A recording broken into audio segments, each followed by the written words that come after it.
It's a blowout. 8th inning, 10-3. Bases are loaded for Verlander, who waits on a 3-0 pitch. He swings, and it's a high fly ball. Deep center field. It is gone. Home run. And a huge bat flip to celebrate. All right, Ben, start the show already. What's up, everybody? Welcome into another episode of Flippin' Bats. Spring training is rolling. Things are really exciting right now. It has been a blast to watch. We're about 8-9 days away from the regular season getting underway. April 7th, I will be there. Flippin' Bats will be there. Anaheim Angels, well, it's in Anaheim. It's the Los Angeles Angels against the Houston Astros. I'll be there for that one. But that's just a few days away. Spring training's rolling. We got a fun episode coming. We're going to round the bases, of course, and then get to some lists in a little while. Top outfielders this time, left fielders, center fielders, right fielders, top 5 of all those. And it's back. This week in Shohei Ohtani news, it's back. We're getting it going. It'll be here for the long haul. So we have that coming as well. But look, before we get started and rounding the bases, I wanted to talk to you guys about something that is really important to me. And I know a lot of you have been asking and wondering, man, when is the anniversary? And you're right. You guys guessed it right. It is tomorrow. The anniversary of my spring training home run against my brother is tomorrow. So I wanted to talk about it because why not? It should be talked about. And it'll be talked about maybe every day for the rest of my life. And it should be. But it happened in 2016. On the backfields in Lakeland, Florida, when I was playing professionally for the Detroit Tigers. My brother obviously was with the Tigers at that time as well. And we had never faced each other. Never faced each other. So I come up to the plate. He's pitching on the field right next to me. I come up and look, I was hitting second this inning, okay? I remember it like it was yesterday. I walked up to my minor league hitting coordinator, and I said, hey, Justin's pitching right on that field right there. I've never faced him in my life. Can I? And he says, sure, but don't go stand on deck. It was the first inning of the game.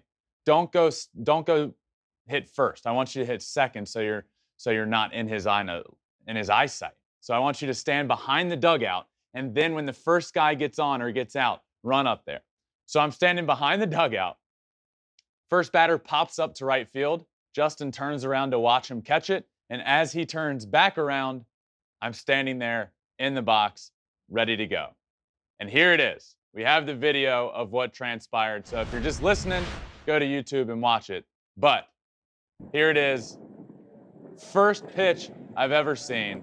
The windup, the pitch. I mean, deep right center. Justin kicks his leg up, clearly not happy. Now, let me explain to you something that happens in spring training. Nobody cheers on the backfield. Here's James McCann standing up, smiling with a big smile on his face.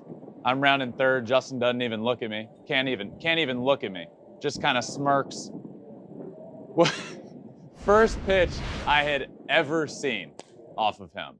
Okay? So it's funny. I ran over from the other field, and when I knew this was going to happen, I said, Justin's going to try and break my bat. He's going to try and embarrass me in front of all my friends. We've talked about this forever and ever and ever. He's always said, I've literally since we were young, I said, if I ever face you, I'm going to take you deep. And he said, if I ever face you, I'm going to hit you in the ribs. So I knew that wasn't coming, but I knew he was going to try and embarrass me. So I knew a fastball middle inside was coming. I got it. I hit it really well. Turns out that was the hardest pitch he threw all day by 4 miles an hour in spring training. By far the hardest pitch he threw. The fans, there aren't many fans at these spring training games, but the players, the coaching staff in the seats, they went nuts. It was a moment that I will forever remember, and it was a lifetime memory that I'll have forever. Hopefully they let me speak at his hopeful and potential Hall of Fame induction because I will be telling this story there as well. But the anniversary is now 6 years. I can't believe it's been 6 years, but what a memory.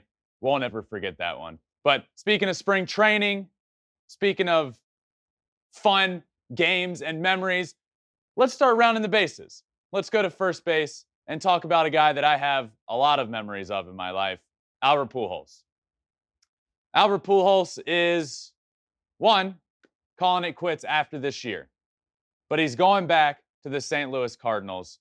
And I have a lot of memories of Albert with the Cardinals. You know, growing up, being a huge fan of baseball as a kid, he was a guy that I looked up to, and he's one of those guys that you would imitate his odd stance.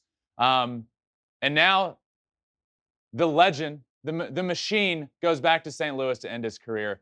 Now, let me talk about this for a second.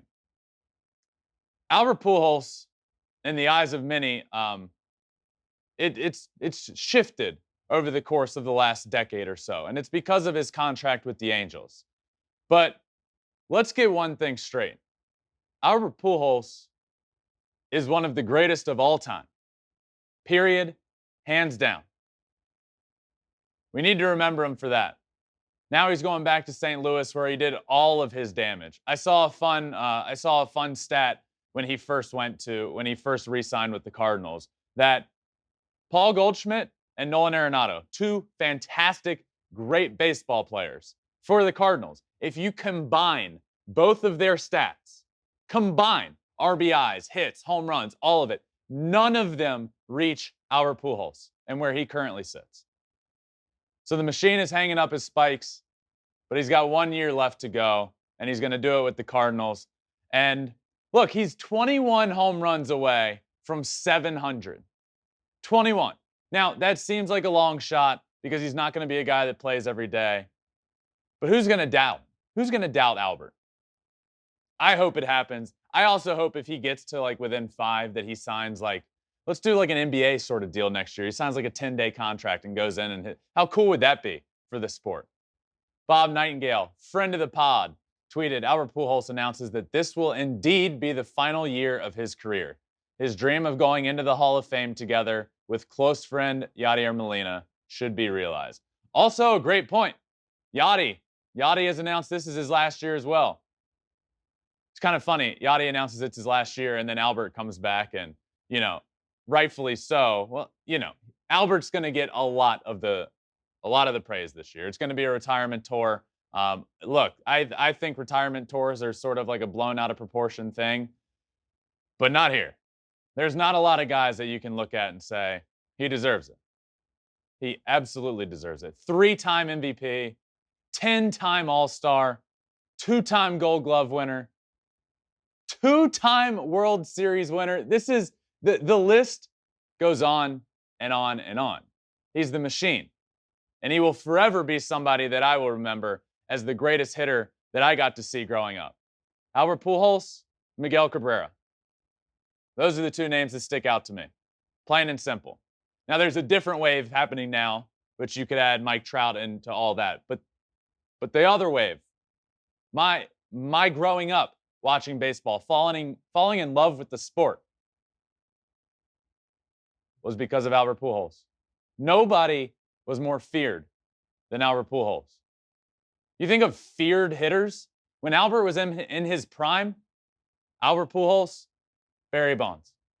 The two most feared hitters that I can think of.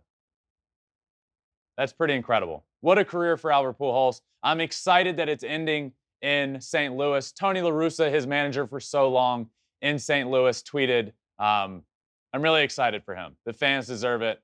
Albert deserves it. I'm ecstatic. And that's kind of how I feel. It's going to feel like all is right in the world. Albert's back to St. Louis for his final year, and we'll get the retirement tour. So congratulations to him, and can't wait to keep an eye on him this year. But let's head on over to second base and talk about some spring training storylines. A lot of them still going on. Ketel Marte. Ketel Marte signs an extension with the Diamondbacks. Now, why is this a big deal? Well, Ketel Marte is one of the most underrated players in the game of baseball. Hands down. Easily. Big reason of it is he plays for the Diamondbacks. But he signs an extension. He gets his deal done. 5 years, $76 million, which I think is a steal. If Ketel Marte is doing in New York, LA, Atlanta, Houston, Boston, Chicago, a lot of other places than Arizona, he's getting the credit he deserves, and he's making well over $100 million. I firmly believe that. But he's underrated. He's out in Arizona for a team that hasn't been very good for a while. This is a great, great deal for them. Kudos to the Diamondbacks for getting this done. Ketel Marte is a great player. And if you can, watch him at some point. A lot of people have been doing top lists as we're doing right now because it's preseason. It's fun to talk about who's going to be great this year. Ketel Marte, you can put on that list at a plethora of positions, a cornucopia of positions, if you will. The guy's a super utility guy and does it really well at multiple spots. Good pickup, good extension there for the Diamondbacks. Next up, Aaron Judge. Aaron Judge of the New York Yankees. Aaron Judge is a New York Yankee. We've talked about this a few times this spring because there's not a lot of players that you think like this is their team. Freddie Freeman with the Atlanta Braves was one we talked about for a while. He's on the move. Aaron Judge is a New York Yankee. And he potentially will not be on the move. The New York Yankees are going to offer him an extension. This had been long talked about. Even in spring training, Aaron Judge said, I want to be here my whole career, but they haven't reached out to me. They haven't even spoken to me about an extension. But the Yankees are planning on offering him a multi-year extension, and that is going to be for a lot of cash. A lot of money is coming for Aaron Judge. He's a figure. He's right fielder for the New York Yankees. He wears number 99. He's 6 foot, $1 million. He's larger than life, and he does it right in New York. He's going to get a lot of money. Brian Cashman says there will be no contract extension talks with Aaron Judge during the season per Judge's request. It's either resolved and out of the way or resolved on the opposite end, and we'll do a 1-year play it out. That's what Brian Cashman said on his talks about an extension with Aaron Judge. Both parties want to get it done, okay? Both parties want to get this done. Aaron Judge has been vocal about wanting to get it done. Cashman has come out and said one way or the other, we want to get it done on either side. And now it came out that they are going to offer him a multi-year extension before the season starts. So we'll see if that comes to be. But in my opinion, Aaron Judge is going to be a New York Yankee. And he's going to be a New York Yankee for a long time. And he's going to make a lot of money doing it. But more storylines for you. Next up, Luke Voit. Luke Voit, previously of the New York Yankees, is heading to San Diego. He is now a San Diego Padres. He's in San Diego. And look, I actually really like this a lot for Luke Voit. And I've been talking about this a good bit over the last couple of weeks because we've seen some players on the move that I think could really benefit. Now, Luke Voit is leaving New York and going to San Diego. Luke Voit has a big personality. I mean, he's very confident. He believes in himself. He's vocal about it. And if you remember, in 2020, the shortened season, he led the league in home runs. He led the league in home runs. So he comes back into spring the following year with a renewed sense of confidence, even higher than it ever was. And from that point on, it just never really worked out in New York, I'd say. It never really, took off on that wave that he was on and propelled him to the next level that we all thought he was going to be. He kind of struggled a little bit. He showed potential. And then they bring in Anthony Rizzo, and he's pissed off about that. And now this offseason, they sign Anthony Rizzo to a multi-year deal. And it's kind of like, well, the writing's on the wall for Luke Voit. What's going to happen? He ends up getting moved to San Diego, where I think will be a great fit for him. Look, this team is totally different than the Yankees. San Diego is totally different. It's a laid back, a laid back, fun, exciting. Look at the guys on that team. Tatis just plays with so much energy. I think he's going to fit in well there. I really do. And then Luke Voit was on a podcast or on the radio talking recently. And listen to what he said about the Yankees, just about the entire situation right now. He said, Yankee Stadium is not a hitter's park. He's excited for a speedy lineup instead of big donkeys. So he went on to say more, but let's break this down. One, Yankee Stadium is not a hitter's park. Look.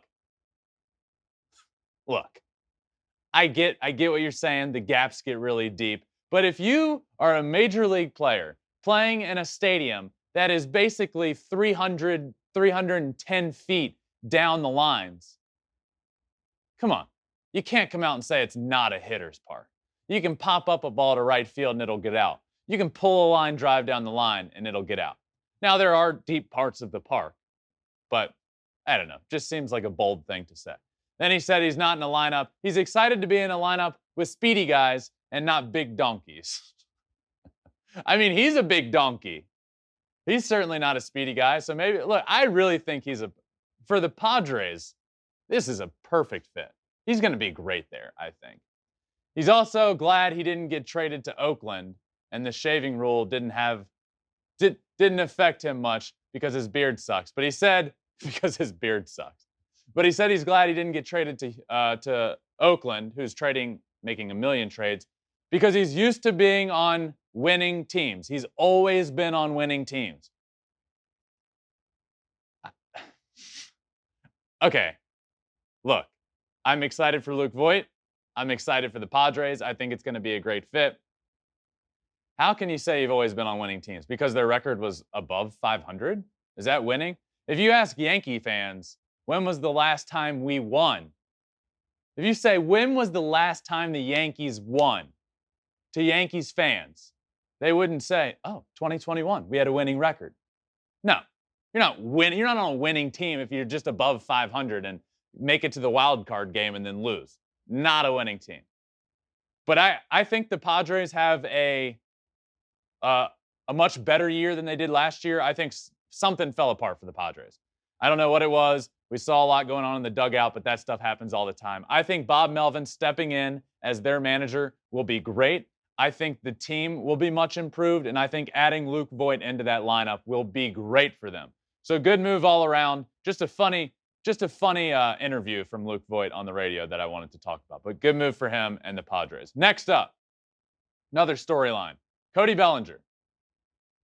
This is a tough one. I like Cody Bellinger, and I want him to be really, really good. I want him to be back to his form of his MVP season. The reality of that situation is he's not. And it's not looking like that is happening this year either. He really, really, really struggled last year. Bad. Now, I get it. There were injuries. There was a shoulder thing. There was a lot going on with him. But the stats are the stats.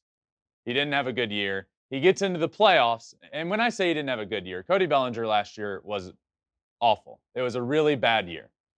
Not what we think of as Cody Bellinger. Then they get into the playoffs, and he's back. Cody Bellinger. This is the Cody Bellinger that the Dodgers had been missing. He was back in the playoffs. He played great. So then the offseason comes, and you think, okay, there was a very large sample size of him not being very good, and a small sample size of, is Cody Bellinger back? Fast forward to this spring training, where we are right now. As it sits, Cody Bellinger is 3 for 22 in spring training. 3 for 22, a 136 batting average with 15 strikeouts. 22 at-bats, 15 strikeouts. Look, this is another small sample size, but tack that on to a really struggling last year. This is cause for concern. If I'm Dodgers fans, I felt good about Cody Bellinger coming out of the playoffs and the playoff run. But seeing this, you get a week into spring training, and it's like, okay, like it's still early.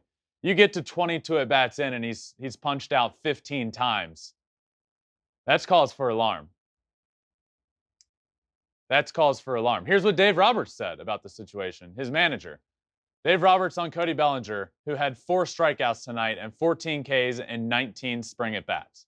So this is a day before the last prior game. Dave Roberts said, tonight was the first time I felt like things sped up on him. We just got to get back to work and keep grinding. Roberts said, as of now, Bellinger's regular season role isn't in danger. This isn't going to help.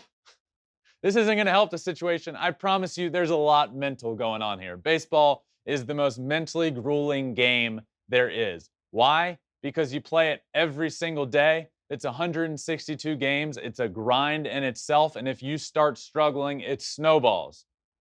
So starting to struggle here is not a good sign. And then you have your manager coming out and basically saying, I am worried. this is the first day that I am officially worried about Cody Bellinger. As of right now, his role is fine. None of that is going to add confidence to where Cody Bellinger is. I'm worried about him. As a fan of baseball, I want Cody Bellinger to be great. He's a fantastic defender. He's a guy that hits for a lot of power, a good average, drives the ball the other way, big energy. I'm hoping for better from Cody Bellinger this year. Just a little scary what's happening this spring training. A little bit scary. Let's head on to third base. Talk about the New York Mets rotation. The more I watch this Mets team, the more I get excited about where they're going to be this year. I even tweeted it out this week. I said, the New York Mets are going to be really good. That was it. That's what I said. And I really agree with that. And a lot of people like to say, look, the Mets are going to Met. We've seen this. We'd say this every year. What we haven't seen every year is a team like they've put together now. And it starts with the pitching rotation. It starts with Jacob deGrom and then Max Scherzer. Look at this tweet. Here's how the Mets pitching alignment will look the rest of this week. This week, Tuesday, Chris Bassett, All-Star. Wednesday, Carlos Carrasco, good. Thursday, Taijuan Walker. Friday, Jacob deGrom. Saturday, Max Scherzer. I watched a game over this past weekend. They were playing against the St. Louis Cardinals. They threw Jacob deGrom for 3 innings and Max Scherzer for 6 innings. That was the game. That was the entire game. They threw Jacob deGrom and Max Scherzer back to back. How incredible is that? That's insane. And also, we need to talk about Max Scherzer. Max is a madman. Mad Max. He's throwing 6 innings in a spring training game. In his third start. He was quoted saying, sometimes you have to throw 120 pitches to figure yourself out. That's just wild. That's where he gets the name, Mad Max, because he's a madman. It was fun to watch. And it just kind of gave you, that's actually the game I tweeted it. They were playing well offensively. Lindor is back. Lindor is going to have a much better year. They've totally revamped their outfield. Their pitching staff is arguably the best in baseball. You have a 1-2 punch of Jacob deGrom and Max Scherzer. This team's good. This team's going to be really good. And it starts with that pitching staff. That's what gets you through 162 games. Having 5 guys that you can rely on. They have 2 guys that are top tier, elite. Then they have Chris Bassett, who's an all-star. And then they have great depth. The New York Mets are going to be successful this year. They're going to have a good year. And it's going to start with that pitching staff. It's going to be electric. They're going to put up numbers that we may not have seen in a long time. It's going to be fun to watch. And then pair it with, look, their offense isn't going to be any slouches either. Eduardo Escobar, Starling Marte, Mark Canha, Francisco Lindor is going to be better. I like it. I like it for the Mets. Big things coming in New York from the Mets. People are saying, it's said all the time, this year's different. Uncle Steve Cohen, has his fingerprint all over this team. And he has shown that he is willing to do whatever it takes to win. So they're going to be in contention. They're going to be in contention most of the year. So you better believe when it gets to the trade deadline, Steve Cohen's going to do something as well. Watch out for the Mets in this NL East. Everybody's talking about the Braves and how good they're going to be, and they are going to be very, very good. But this Mets team is going to give them a run for their money. So is the Phillies team. 3 really good teams in that division. Let's round third and head on home and talk about Dave Roberts. Dave Roberts just signed an extension with the Dodgers. Multi-year extension, 3 years. He's back, the manager of the Dodgers. And the day before he signed that extension, might I add, the man called his shot. And I mean, called his shot. Let me read this to you. Dave Roberts, we are winning the World Series in 2022. We will win the World Series this year. Put it on record. Everyone in this organization better believe that. People outside this organization that don't believe that, I don't care.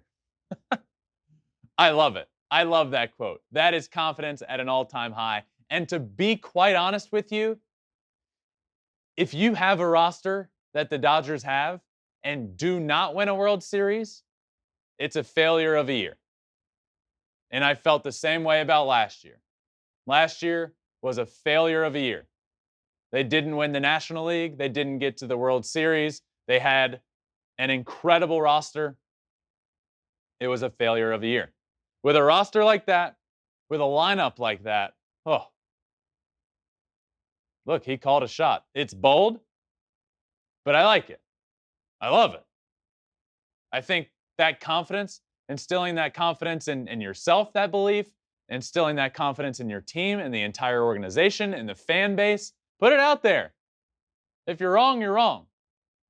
It's going to be a failure of a year no matter what. It's not going to be a failure because you predicted your team was going to win the World Series. It's going to be a failure because your team was good enough to win a World Series. And then the next day, he signs his extension, which I think is hysterical, by the way. The timing is just comical. Is that all it takes to get an extension? Just say really nice things and feel really confident? Flippin' Bats is going to be the #1 podcast this year. Just throw it out there and see what happens. And for the next 10 years, big things coming. But I like it from Dave Roberts. Congratulations on the extension. We'll see. We'll see what happens with this team. It is really good. And it's funny, you look back to just a few years ago, and he was on the hot seat. Even those teams that were really, really good, that just weren't quite getting over the hump, he was on the hot seat. If they didn't win, they didn't win in 2020. I don't know if we'd be here. But they got over that hump. He gets his extension. He's not on the hot seat. He's predicting they win it all. I love it. I absolutely love it. So that does it for rounding the bases. But now, it is back, my friends. My favorite all-time segment of this show that we started last year because Shohei Ohtani became my favorite player. He's got his jersey up right behind me on this set. This week in Shohei Ohtani news is back, and here it is. We are back with my favorite segment of all time this week in Shohei Ohtani news. We're back, baby. We're going to talk some spring training updates, his hitting, his pitching, and some exciting news as we head into the regular season with Shohei Ohtani. But it all started in spring training, his first start back out on the mound. I feel like whenever we're talking about Shohei being on the mound, there's always this worry about his arm and his health. I am here to tell you his first start, he looked awesome. He looked healthy. He threw 2 1/3 innings. He struck out 5 guys. He was throwing his fastball hard up in the zone. He was throwing all of his pitches well for strikes. He looked really, really good on the mound. So that in itself is promising. Aside from his actual business on the mound, I've never seen hype like I've seen surrounding Shohei Ohtani this spring training. Never. It has been incredible. From the second that he was expected to arrive at spring training to his first start on the mound, the media hype, the pictures, every time he's on the mound, all you can see is phones. You just see people and their phones and their cameras out because they know that we're watching something special. We knew that. We're watching it. We're watching it happen. It's special. So his first start on the mound was awesome. It was really, really good. But now on the hitting side, you know he's back hitting. He hits an absolute bomb the other day. Here's my tweet. Spring training, Shohei Ohtani, home run, in all caps, because every time I tweet about Shohei, it's in all caps. Look, I think Shohei's going to hit 50 bombs this year. I do. He hit 46 last year. The second half, he never got pitched to. He was always pitched around. But now he has Mike Trout. Now he has Mike Trout hitting right behind him. Or Anthony Rendon. I don't exactly know how the lineup's going to shape up with who's behind him. But he will have better protection. And that will be vital to his statistics. That's why I think it's completely possible that he has a better year in 2022 than he had when he was unanimous AL MVP last year, which I predicted. And it turned out great. What a year. But I can't stress this enough. I think he improves. I think the reason for that is because of protection in the lineup. I cannot wait for this year. I think 50 home runs is certainly in the realm of possibility. But it was good to see that the other day. He's back. It's always good. I know spring training home runs don't count, but that's how you know guys are locked in. Shohei comes locked in. He stays locked in. From his first start, that went well, punched out 5 guys, to his first home run of spring training. So those are sort of the spring training updates on Shohei. But there's some exciting news for him heading into the season. First of all being, oh, you know what? No. I wanted to talk about this first because this happened the other day in spring training as well. This was great. Jared Walsh, teammate of his, another guy that'll be giving him protection in that lineup, and Shohei Ohtani had a little home run derby. If you're watching this on video, you can see the video in the background. Jared Walsh and Shohei Ohtani had a BP home run derby in which Jared Walsh won the home run derby against Shohei Ohtani. But it was great. They were clearly having a lot of fun back and forth. And this tweet sums it up perfectly. Jared Walsh just beat Shohei Ohtani in batting practice home run derby. Ohtani dramatically crumpled to the ground and groaned. Walsh flung his hands in the air. That's on the metaphorical mantle for the rest of my life.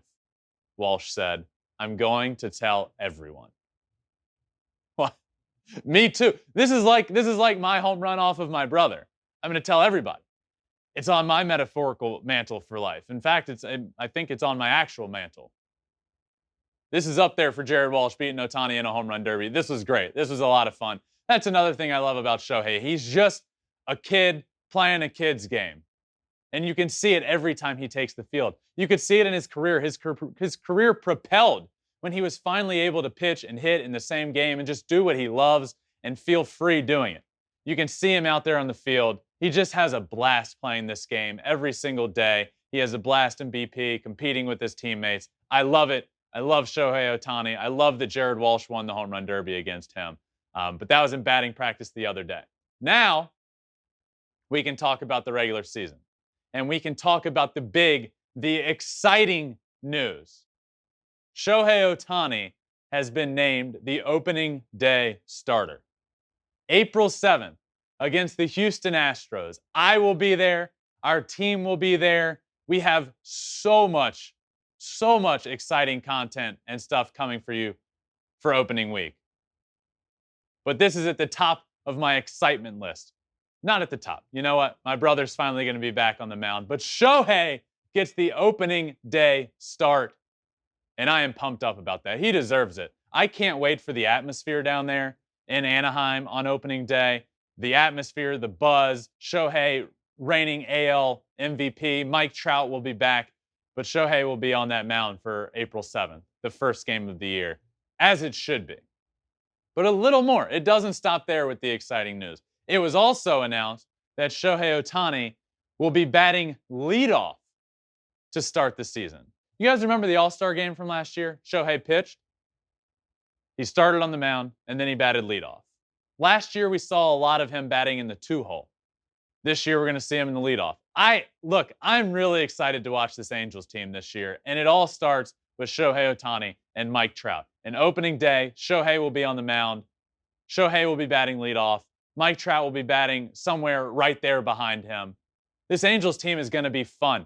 I don't know if they can win the division. They certainly got a lot of help on the pitching side. They are going to be a lot better. But this team revolves around Shohei and Mike Trout.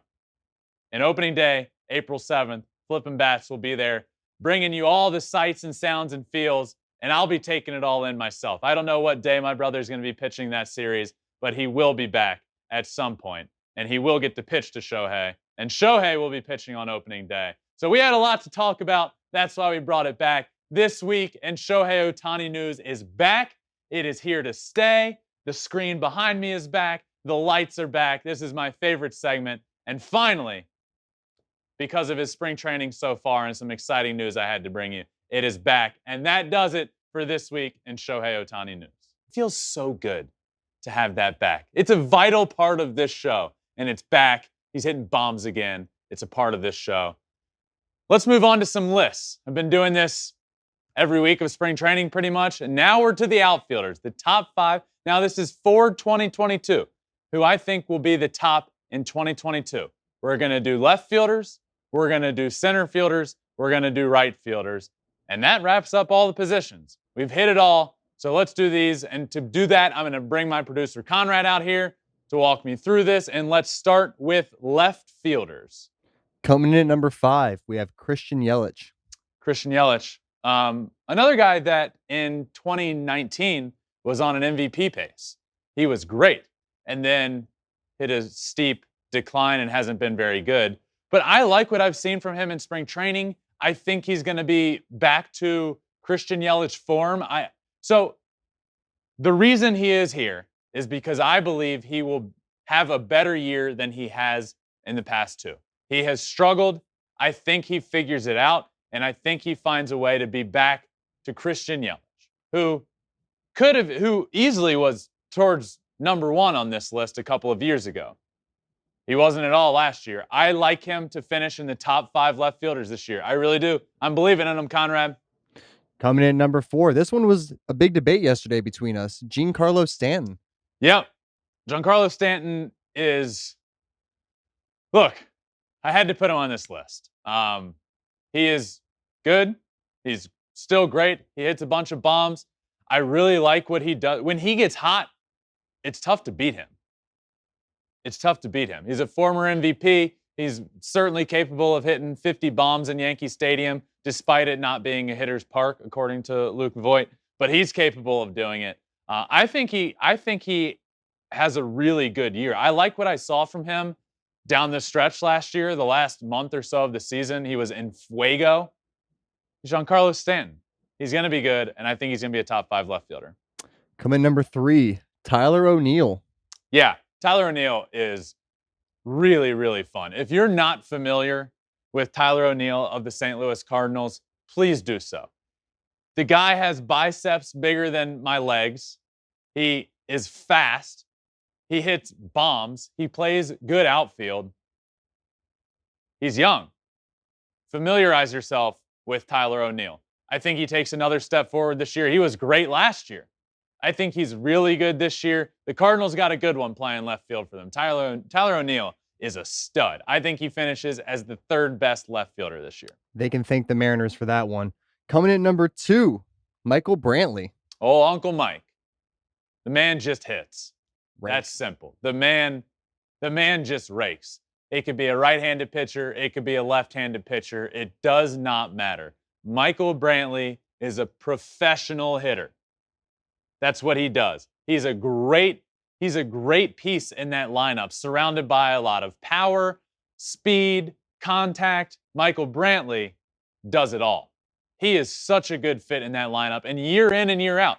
It's wild. Conrad, we were just talking about this. The Indians basically just were like, here you go. And now... we have nothing to do with this guy anymore. Right. And now he's gone to Houston, and towards, later in his career, he's an older guy and just continued to absolutely rake year in and year out, and he's going to do it again this year.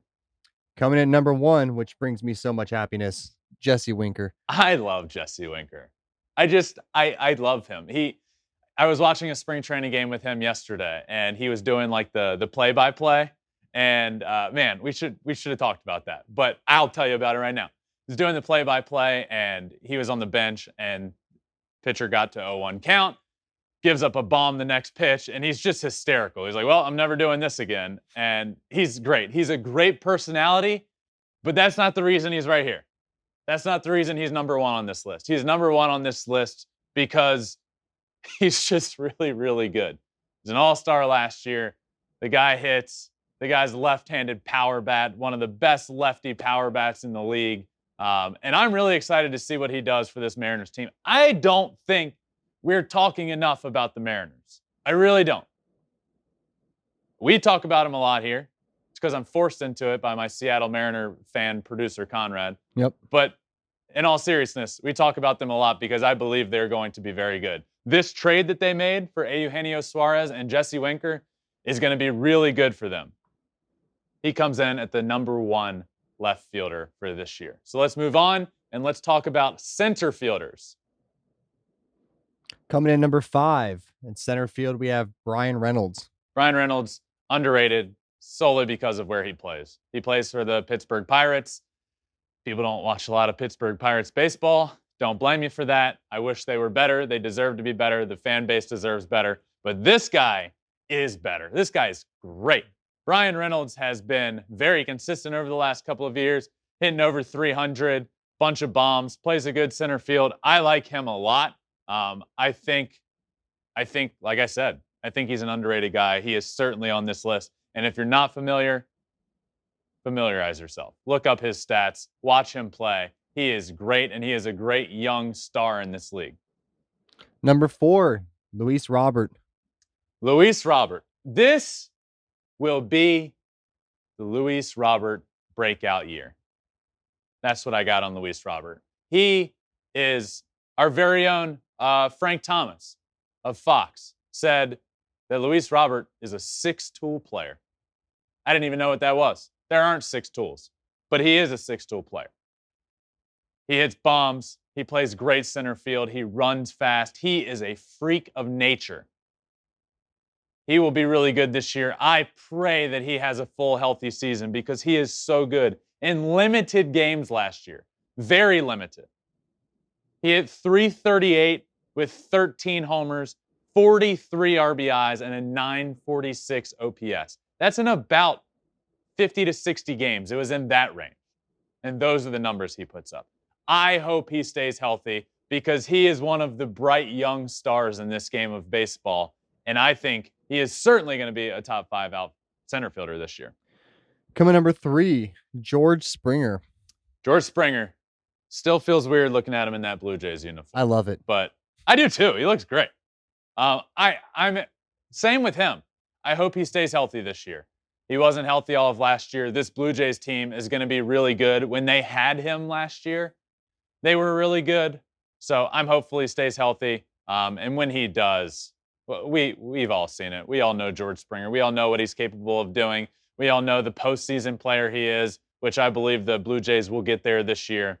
George Springer will be a top 3 center fielder. And putting him at 3 is tough. Like, these outfielders, man, all these positions are just wild. But I have George Springer at number 3, so let's see who the top 2 are. Coming in number 2, Byron Buxton. Man, Byron Buxton was having an MVP caliber season last year when he got hurt. And he got hurt a couple of times. That's kind of the theme with this list now that I'm thinking about it. I'm just hoping these guys stay healthy. Byron Buxton got his money. He got paid, got an extension. He is the Minnesota Twins center fielder for a while to come. That was a great deal on their part to wrap him up. He is an MVP caliber player. He has become that over the last few years. The power that he has, on top of being one of the fastest guys in the league and playing a brilliant center field. He's put it all together. Offensively, he's there now. I like Byron Buxton a lot. And Conrad, that leaves only one. When I first hit you up yesterday, this was the only name I had between the 3 lists already down. And this was the easiest one of all of them. Number 1, center fielder, Mike Trout. Yeah. I mean, there's no debating this one. Mike Trout, when you start looking at all-time center fielder lists, if this were a top 5 center fielder of all time, Mike Trout would be on it. And very well could be where he is on this list. This was a no-brainer. Like Conrad just said, we didn't even have to talk about this one. The second we started meeting and he was like, hey, what's your top 5? I looked at his list and he already had Mike Trout in right here. He is a legend. He is the best player in baseball. He is Mike Trout. He is on my Mount Rushmore of baseball. He is incredible. Mike Trout will be the top center fielder of 2022. Let's do right fielders. All right, let's knock it out. Start at number 5. We talked about him earlier. Aaron Judge. Before I even start, we have to right field. Best position in baseball. This is incredible. And you can already see, I have Aaron Judge at the 5th best right fielder for this season. This whole right field list is mind-blowing. Aaron Judge is, I hope, going to get his extension before the season starts. You know, it just feels right seeing big old number 99 out there in right field at Yankee Stadium. The Judge's chamber right behind him. Aaron Judge is really, really good. His rookie year finished second in the MVP voting. I like him a lot. He will be a top 5 outfielder this year. This was another big one on debate yesterday. Number 4, Mookie Betts. Yeah, Mookie was tough. Mookie was tough for a couple of reasons. I think 2 years ago, he's in this area. He's 1 or 2. Last year, he wasn't very good. 260-something, 264, 23 bombs.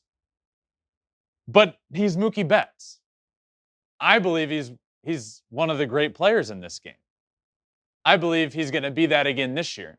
I believe he takes that next step or takes that step back to where he was prior to last year. Not that it was a bad year, it just wasn't a Mookie Betts year. I think this year we see a Mookie Betts year. I really do. I think he's great, and I think he finishes as the top 4 right fielder this year. Coming in number 3, Ronald Acuna Jr. Ronald Acuna Jr. To be honest with you, I probably would have had him higher on this list had I'm not sure his injury status and his update. He's going to miss some time. I just don't know whether it's going to be 2 weeks, a month, what sort of time frame we're looking at. But if you're looking at Ronald Acuna Jr. missing a month of the year, it's impossible to put him over who I have number 1 and 2 on this list. And you'll see why in a second. But Ronald Acuna Jr. is a future MVP in this league. He is. He's a 40-40 guy in the future, I believe. 40 home runs, 40 stolen bases. He is one of the best players in baseball. And it was a sad day when he went down last year, right before the All-Star break. I was in Denver at the All-Star game, watching that last game before everybody traveled to the All-Star break, or there if they were playing in it, which he was when he got hurt. That was tough to see. He will be back this year. He is recovering great, apparently. He might start the year as a DH and then work his way back into right field, but he will miss some time. He will be awesome. He's one of the best players in baseball, and he is number 3 on this list of top right fielders. And we had a good sub note in our conversation yesterday, too, where we almost thought about putting 1 through 3 as 1A, 1B, and 1C, and then 4, 5. Yes. It could easily be that way, because number 2, Bryce Harper. MVP. Yeah. The reigning NL MVP. Look, Bryce Harper, I was saying this all of last year. Bryce Harper was, and I believe still is, underrated. I believe that wholeheartedly. He just won the MVP award. And I don't think people value Bryce Harper as much as he should be. The guy goes to Philly, doesn't have the year he's used to having, and then settles in and wins the MVP award. I mean, good Lord, Bryce Harper is so good. Coming off an MVP year, I think he's going to be challenging for that again. But I don't have him at number 1 on this list of right fielders, and we will get to that right now. Number 1, the man himself, the legend, Juan Soto. Juan Soto, the best hitter in baseball. Yes. And you know what was really cool last year is prior to the All-Star break, Juan Soto was fine. He was good. He just didn't have the power numbers. Then he goes to Denver and actually participates in the home run derby and said he was doing it to help his swing. He wanted to participate in the home run derby because he didn't feel like his home run swing was there. He participates in the home run derby, and the second half of the year he had rivaled any second half of anybody ever. It was incredible. The power numbers were there. He worked his way into that MVP conversation right in the thick of it with Bryce Harper, almost took it from him.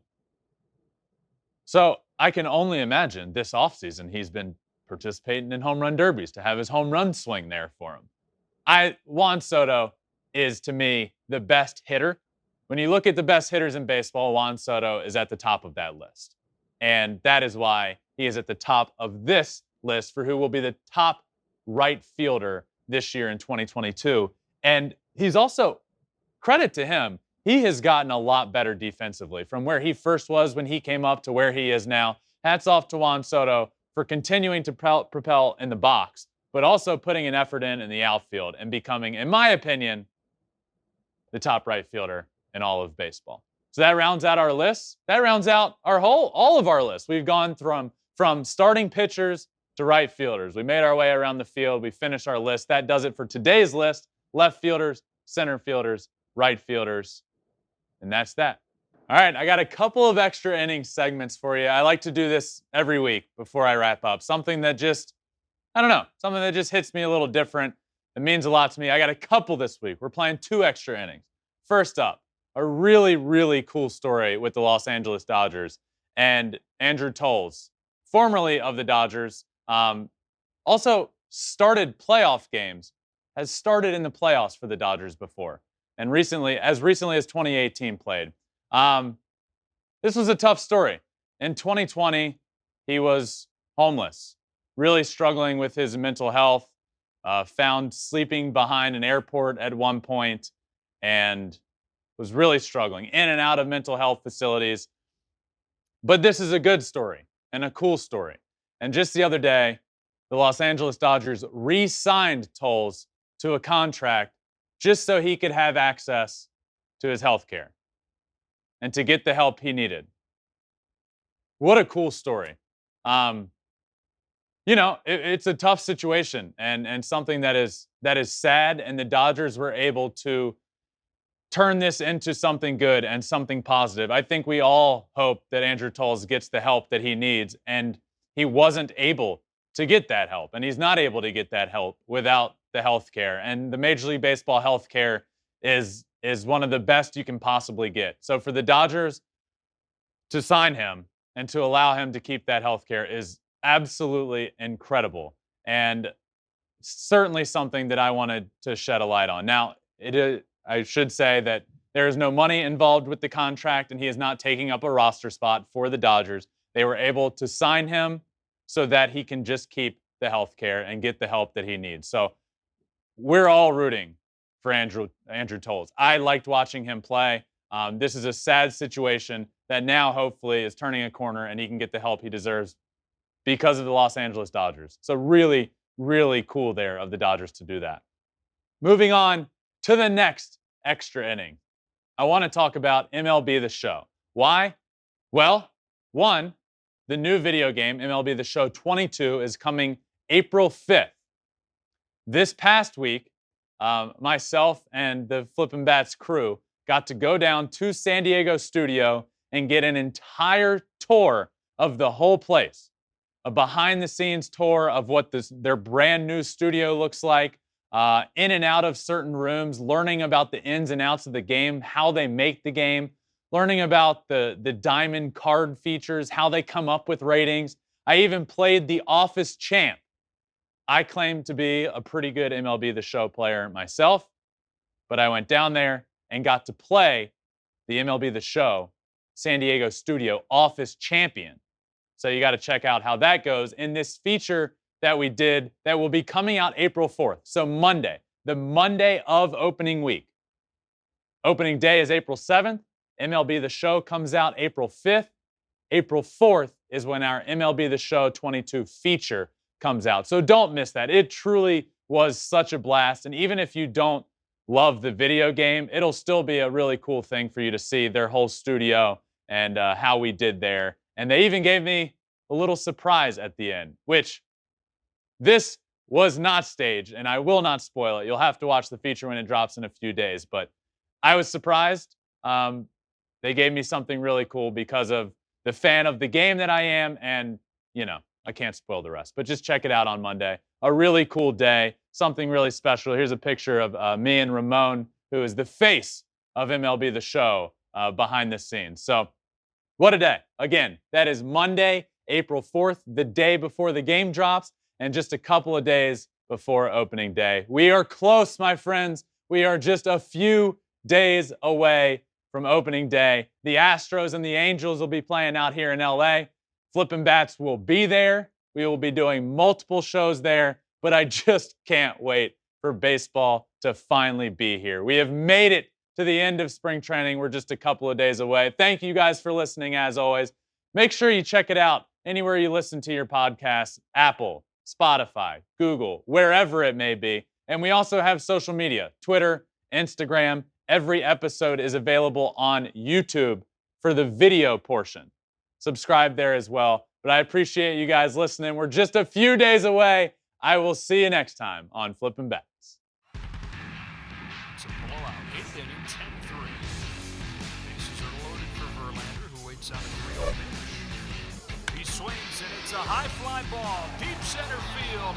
It is gone. Home run. And a huge bat flip to celebrate.